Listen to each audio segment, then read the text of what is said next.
বিশ্ব অর্থনীতিতে যুক্তরাষ্ট্রের প্রভাব অনস্বীকার্য হলেও দেশটির অভ্যন্তরীণ আর্থিক অবস্থা দিন দিন নাজুক হচ্ছে। পাহাড় সমান জাতীয় ঋণের বোঝায় কার্যত নুজ্জ হতে চলেছে মার্কিন অর্থনীতি। বর্তমানে যুক্তরাষ্ট্রের জাতীয় ঋণের পরিমাণ ৩৬ লক্ষ কোটি ডলারে উন্নীত হয়েছে, যা মাথাপিছু প্রায় $1,08,000 বা প্রায় ১,৩০,০০,০০০ টাকার সমান। এই পরিস্থিতিতে বিশ্ব অর্থনীতিতে প্রভাব পড়ার আশঙ্কায় চিন্তিত শীর্ষ অর্থনীতিবিদরা। বিশ্লেষকদের মতে অতিমাত্রায় ঋণ গ্রহণই যুক্তরাষ্ট্রের ঋণ বৃদ্ধির প্রধান কারণ নয়। গত কয়েক দশকে অস্বাভাবিক হারে ঋণ বেড়েছে। ২০০০ সালে যেখানে জাতীয় ঋণের পরিমাণ ছিল $৫,৭০,০০০ কোটি, ২০২০ সালে তা বেড়ে দাঁড়ায় $২৩,২০,০০০ কোটি।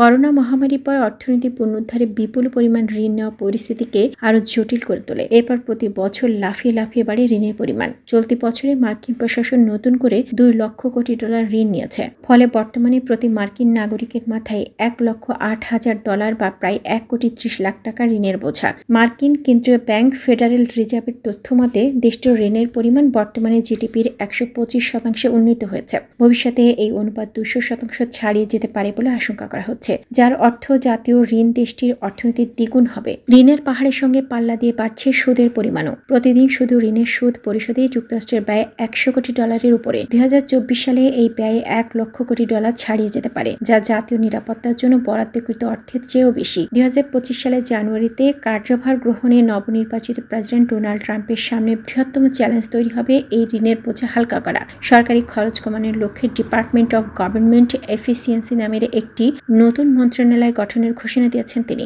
এর নেতৃত্বে থাকবেন ইলন মাস্ক এবং বিবেক রামস্বামী। এই মন্ত্রণালয়ের মাধ্যমে অযোগ্য সরকারি কর্মচারী ও বিভাগগুলো চিহ্নিত করে ছেঁটে ফেলার মাধ্যমে কোটি কোটি ডলার সেভ করা যাবে বলে আশা প্রকাশ করেছেন মাস্ক। ট্রাম্প স্বেচ্ছাসেবী সংগঠন, আইনজীবীদের ফার্ম এবং গর্ভপাতের অধিকার সংক্রান্ত আন্দোলনকারী গোষ্ঠীগুলোর সরকারি অর্থায়ন বন্ধ করে দিতে পারেন। কর কাঠামো সংস্কারের পথেও হাঁটতে পারেন তিনি। যুক্তরাষ্ট্রের মাথাপিছু ঋণের এই বিপুল পরিমাণ কেবল দেশটির জন্যই নয়, সমগ্র বিশ্ব অর্থনীতির জন্য উদ্বেগের কারণ। বিশেষজ্ঞদের মতে যুক্তরাষ্ট্রের আর্থিক সংকট বিশ্বব্যাপী আর্থিক ব্যবস্থাকে অস্থিতিশীল করে তুলতে পারে।